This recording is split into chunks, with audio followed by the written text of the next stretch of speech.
نیج کل پنجاب امن مشاعرہ تھیا مشاعرے اردو پنجابی تے سرائیکی دے نامور شعراء شریک تھے۔ مزید تفصیل سے بن شفیق عادل۔ پنجاب امن مشاعرے کا بنیادی مقصد ادبی سرگرمیوں کا فروغ اور معاشرے میں محبت، یگانگت اور برداشت کے رویوں کو پروان چڑھانا ہے۔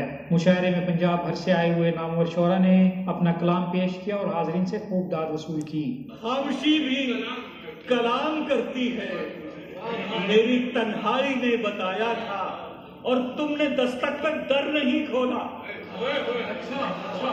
تم نے دستک پہ در نہیں کھولا، میں زمانے کو تج کے آیا تھا۔ تیرگی حاوی ہے یوں حالات پر، اب سویرا بھی سویرا نہ۔ نعیم کاظمی کے مخصوص انداز میں شعر کہنے اور نئے لکھنے والوں کے کلام نے محفل کی رونق کو مزید دوبالا کر دیا۔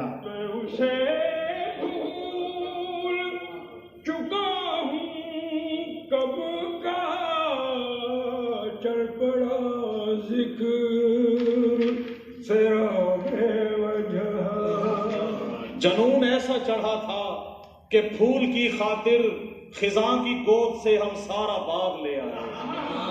بہت شکریہ۔ ادبی تنظیم قلم حروف دوست کی طرف سے سجائی گئی اس محفل میں ادب پرور افراد نے شرکت کی اور ادبی سرگرمیوں کو صحت مند معاشرے کی تشکیل کے لیے ایک اہم سنگ میل قرار دیا۔ محمد شفیق عادل، پاکستان ٹیلی ویژن نیوز، ملتان۔